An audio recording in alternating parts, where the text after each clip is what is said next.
A very good morning to you and welcome to KTT4 this morning. My name is Jeff Mote and today we are switching gears and talking economy. Now, the effects of a pandemic, politics and public debt is what we're focusing on with the recent increase in cost of fuel and the increasing debt incurred by the government. What is the light at the end of the tunnel? And more importantly, how do we get there? It's all about the state of the economy and the cost of living on KTT4 this morning. But first, the newspaper headlines. Okay, we're back to the IEBC and the tender ghost that seems to haunt them every single time. That's where we start. How IEBC gave out referendum tender in 2019. Let's scroll further down on that. As you can see, they're calling it a done deal. The commission abandoned a restricted tender to allow De La Rue to print plebiscite materials on a single source deal. This is a story that you can find rather on page 3 of your People Daily this morning. And as you get that, there's Commissioner Boya Molu talking about this. I can't really tell the specifics at this as this work of the Secretariat, but I know that the Commission got the lowest supplier, who is a local firm. The opacity as well of these particular tender processes is really what brings this issue to the fore, but you can get this particular story front and center in your copy of your People Daily. And as we still stick to matters money, MPs probe House yes paid 2.3 million shillings for toilets. The mobile units were to be used for one day in Gilgil. Audit also shows Sicily Karaoke diverted chopper to a private errand. Well, the cracks beginning to show in terms of how public expenditure takes place. And this story is on page 6 of your People Daily. You can get all the details of that particular story right there. Moving away from matters money to a bit of politics, KANU, Ford Kenya, Wiper and ANC in new alliance, as you can see right there. The respective leaders standing shoulder to shoulder as they gave their political position at that particular point. You can find that story in your copy of your People Daily. And finally, let's scroll to the bottom of your PD. Uhuru unleashes CSs to complete pet projects. To secure his legacy and shield it from the multiple interpretations of politicians, the president has dispatched senior officials to the field to fast-track development agenda. This story can be found on page 4 of your People Daily, as you can see right there. CS is led by James Masharia and Eugene Mamalwa when they toured ongoing works at the Maimahio-Longonot railway line in Naivasha yesterday. And it's not only CSs who are involved in this particular monitoring and evaluation affair. We also have PSs who've been dispatched around the country to various projects to see the state of those projects and how soon they'll be completed as well. And this story is on page 4 of your People Daily. And don't forget, you can get your PD straight to your phone. It's only 10 shillings. And the number that you dial is *550*4#. It's brought to you by the People Daily and Safaricom. Let's move right along. See what you have on the Daily Nation's front page. This leads us to what we'll be discussing today as well. Higher taxes, job cuts as IMF returns. The Daily Nation calling it tough times ahead as it stands at this particular point in time. Live within your means, lender tells government. Let's scroll further down on this. The IMF fund announced Monday a 264 billion shilling loan to Kenya, and with it a raft of new conditions whose effects will permeate the entire economy. How do you move from here, even as we stand at this particular point in time? And this story right next to another that costs a bit of money, and very many Kenyans were in uproar as the MCAs got their 2 million shilling car grant at this particular point in time. And at the end of the day, someone needs to pay for that because the government doesn't have its own money. So is it a tax solution that they'll be getting to that, or will it be part of the facility that they're getting from these various institutions? This story can be found on page 7 of your People Daily with all the details of that therein. Let's hear also what we have this morning. The Standard, sticking to matters politics, newly minted Unity Alliances shapes up. Ford Kenya boss Moses Wetangula hosts party leaders Musalia Mudavadi, Kalonzo Musyoka and Gideon Moi in campaigns for his candidate in the Kabuchai poll as a new unity pact begins to take shape ahead of 2022. This story is on page 8 of your Standard. You can get the details of that particular story therein, even as it stands at this point in time. Let's move along to the front page of the Star now. They're also sticking to matters politics as well. Blow to DP Ruto as MPs reject multiple question. Mbadi says having a multi-choice referendum will provide legislative challenges. You can find this story as well in your copy of your Star this morning. Delete provision put forth by the Justice and Legal Affairs Committee, as they say at this particular point in time. And you can get the details of where we go from here, even if it passes the threshold of 24 counties assemblies. This story is on page 7 of your Star this morning. And finally, look at the front page of the Business Daily now. Safaricom shortlisted for Ethiopia telco license bid. Addis clears 6 out of 12 firms for permit considered the big prize in the region's telecom sector. As you can see, this is a deal they've been chasing for quite a while. They've put some funding together for this particular project as well, and it seems like they're in good stead to clinch it. You can find this story as well in your copy of your Business Daily this morning. So that's what you're waking up to as far as your dailies are concerned. But as you can see, some of the dailies focusing on the money. Where do we go from here? That's a discussion we're having in studio with a very able panel as well. Welcome to K24 this morning.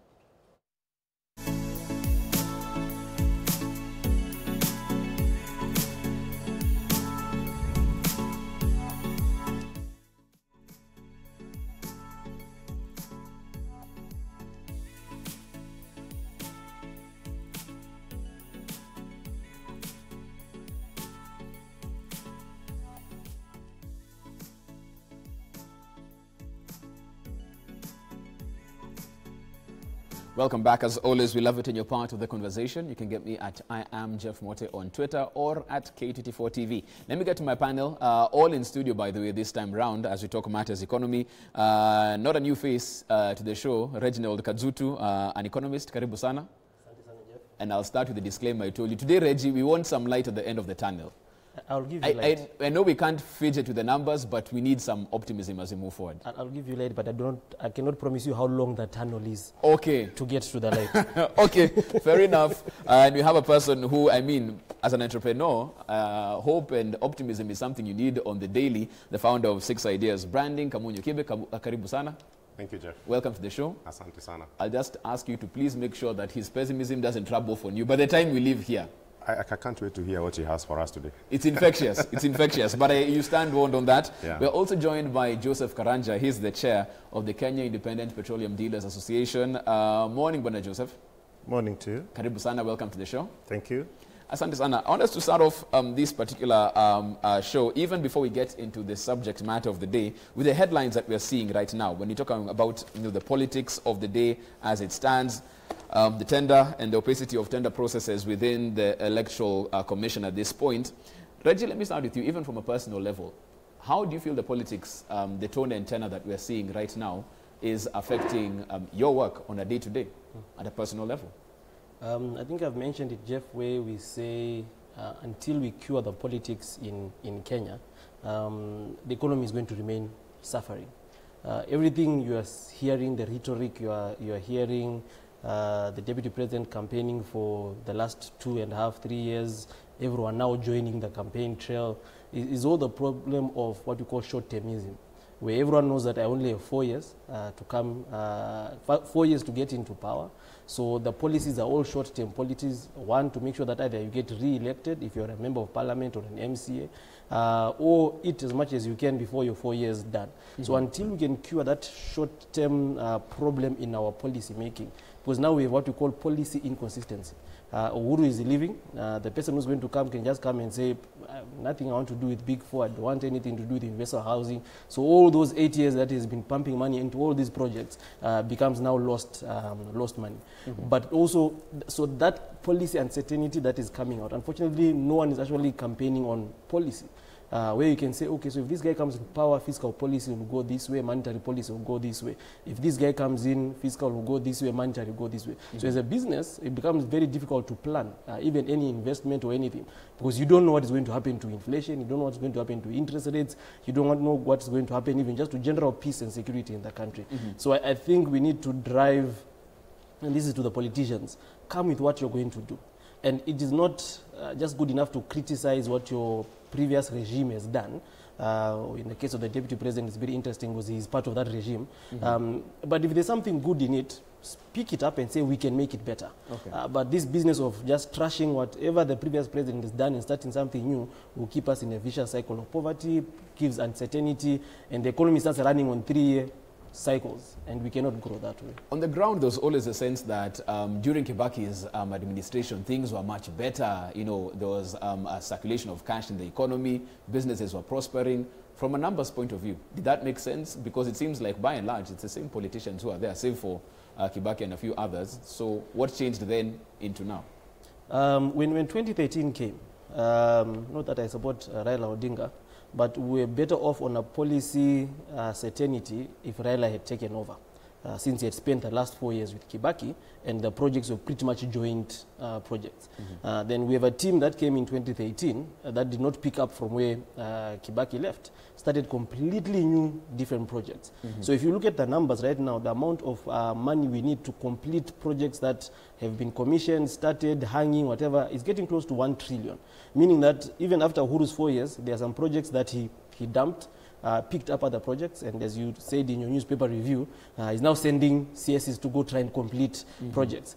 Is he completing projects because he's seeing the value of the projects, or is he trying to say that he can point back and say, hey, look, this is what I did? Whether it has impact or any benefit to the economy, then we go back to the point of short-termism. I built that bridge, I built that road. Impact on the economy, impact on creating jobs and lives of people, next to none.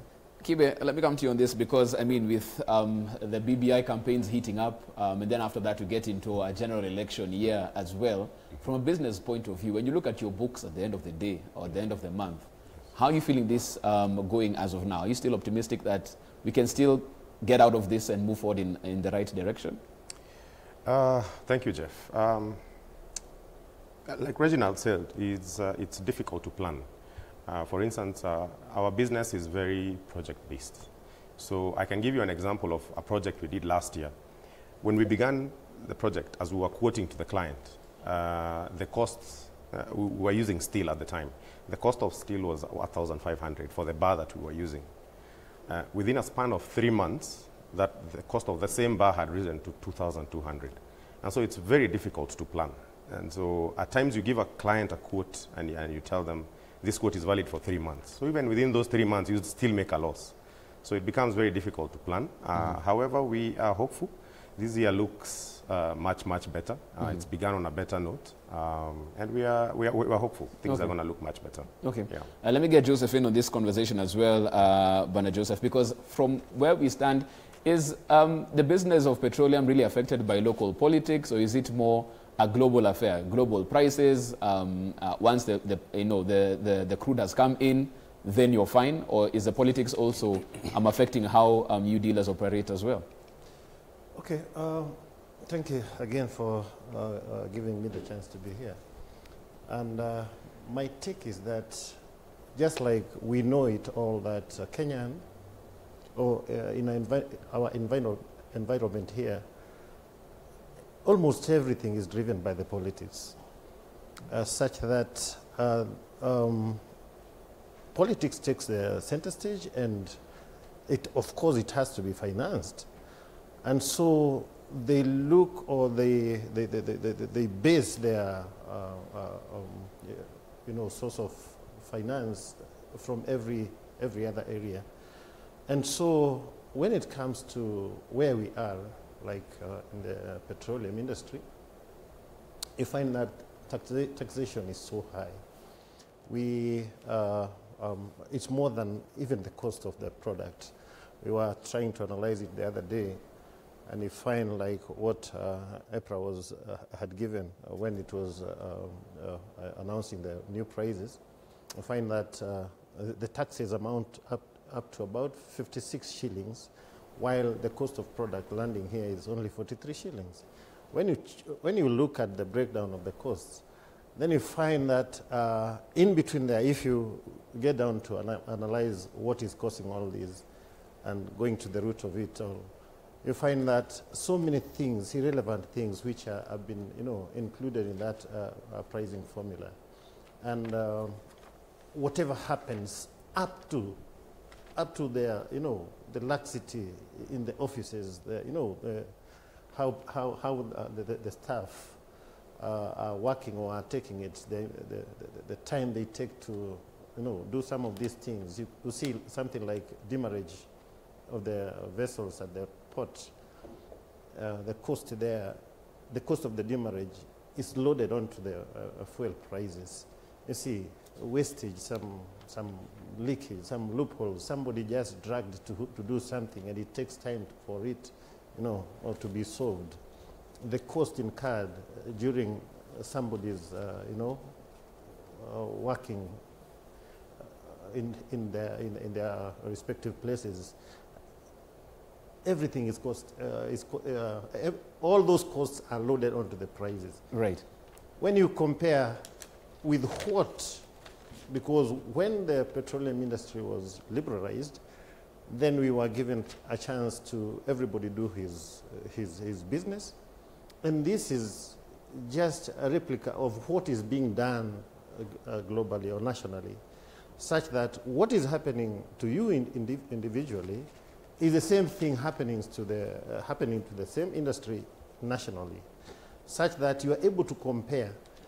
This is where I make losses, or this is where I go at a loss when I do it on my own. You check on the government table, you find that the same thing now happens, but at a wider scope, such that if you decide to wake up early so that you may minimize some of those expenses.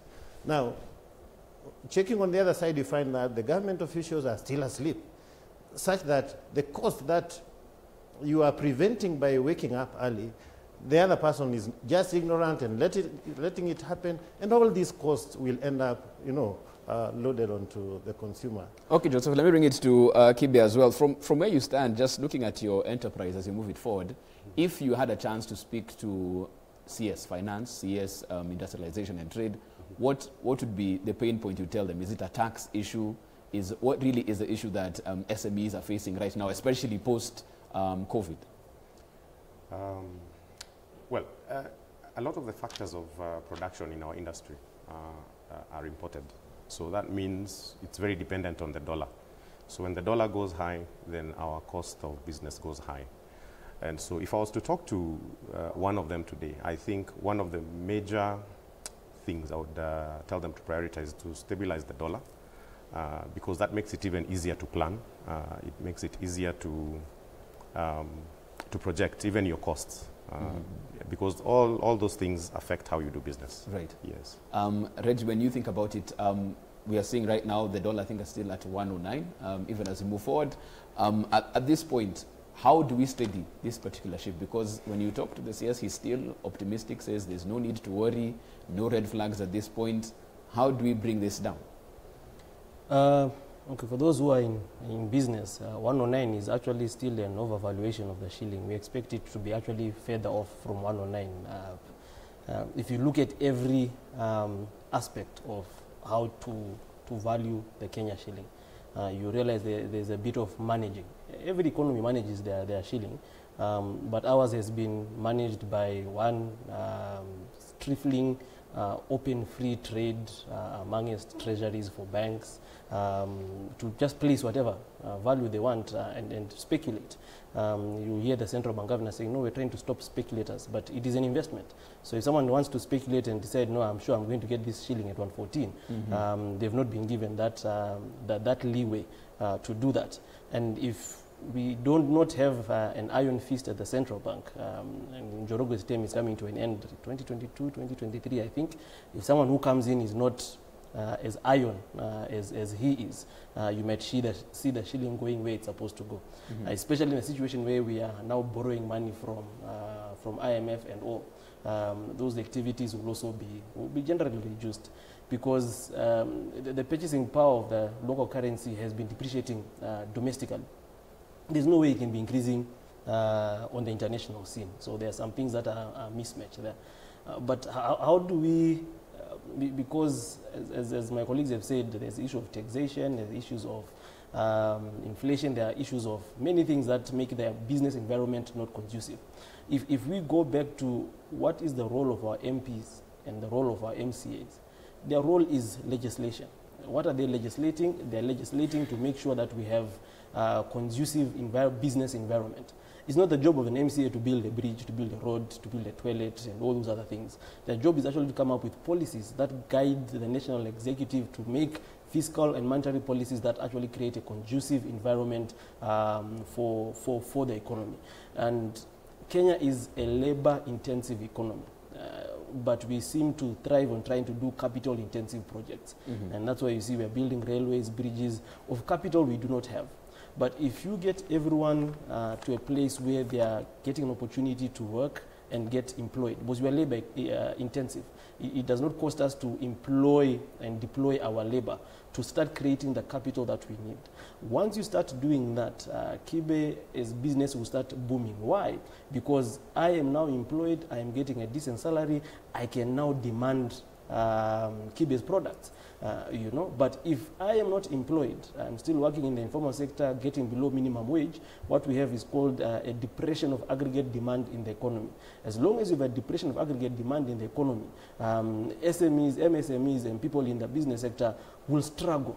And that's why you find banks like Equity Bank, where our banking penetration is not even above 30%, are already looking to expand outside the country, because they've exhausted those who can actually afford their services and their products. So you now start looking outside the country to get more business. Yet you still have another 30 million people who are not banked. Why? Because we have a huge problem called unemployment. And until the government starts making policies that fix unemployment in a labor-intensive economy, then everything else we try to do will be revolving around a few two businesses. The rich become richer, and the poor remain where they are. And the middle income, like you and me, Jeff, remain in debt. Again, like I told you, you have to really brace yourself as Reggie breaks down his analysis on that. I just want to come to you even as we get closer to our break. In terms of recovery as an industry, how is it right now? There's more movement taking place. Industry is trying to get back on track. As petroleum dealers, are you seeing an uptake, an upswing right now in terms of the numbers that you're getting? What I'm seeing, or what is actually happening, the direction that we are taking, is not very promising, because like in our sector, right now there is a draft regulation which is being discussed across the country. And when we go through it, we find that it's as if instead of the government trying to enable those who are ready to move, is trying to add, you know, to make it more difficult for people to do business. When I look at it broadly, is like in Kenya here, people are very, you know, they are ready to work, they are labor intensive, they are, you know, they are ready to move, and they can move very fast. Just like our runners, our, you know, sports people, when you see people running, what you do to them is you give them the facilities that they need so that they may move faster, they may run faster. You know, then you can wait for them whenever they make their income after. But when the government sees that you are trying to, you know, to shake yourself and trying to move, then it employs some, you know, you know, restraining tactics and, you know, just pushing you back to slumber. It's not very fair. I want to dig a bit deeper on that even before we get to our break. When you talk about this draft that's doing the rounds, what's the restraining factor for your industry? Is it, again, is it a taxes issue? Is it a regulatory issue? Where is it that's the pain point there? It goes very, very, very deep to the basics, because it is even, you know, affecting your mind, your idea of, you know, starting a business, such that if you're told, if you want to do a petroleum business, then you have to have about a minimum of about 70 million, you know, to construct a petrol station of about 70 million.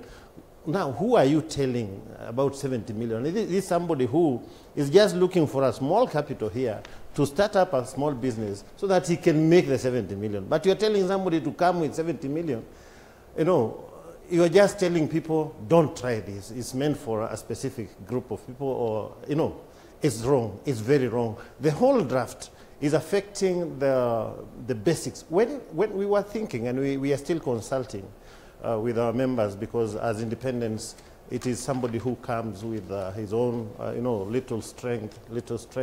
You start what you can do, then we come together and we try to move together. But now, when you are being told you can't come near so-and-so, and if you want to come near him, then you have to, come with his standards. It is very unfair we are feeling that like the government is out to, just kill this effort, kill the morale, and trying to support the big boys who, are already established. Okay. Let me get Kibe in on our last minute on this particular half before we get into the break. When you assess your numbers business-wise, post-corona, how are things looking? Are they going on up? Are we getting an upswing from, people getting back to business, a bit of movement going around? Are you seeing that translating to the numbers in your books? Well, people are going back to work. People are going back to the office. So that's a good thing for our business because that means that the marketers are in the office so they can order branding material. It means that people are in their offices so they're able to consume what we actually produce. Right. So things are actually looking up. The only thing is that last year we had such a dip. And so what that meant is that a lot of the capital was swallowed up. Mm-hmm. Paying, because we were still paying salaries, we still had expenses. But now here comes business, so it's back. We prayed for the business to come, and it's come, but now you don't have capital. And then when you're going to the bank, they're already dealing with a lot of defaulters, so it's also hard to get credit. But things, in spite of all that, I would still say things are looking up because at the end of the day, once you have an order, that's what the bank wants to see so that they can be able to finance you. And there are more that are coming in. So we are hopeful and we are optimistic. Okay. I want to take a break at that particular point in time. When you come back after the break, looking at some of your tweets, I've seen one from Ahmed Kiari saying, Jeff, did you just say more job cuts? Wanakata hizo kazi wapi? We are still unemployed massively. Okay, we'll be talking about that after the break even as we come back. This is K24 This Morning. Don't go too far.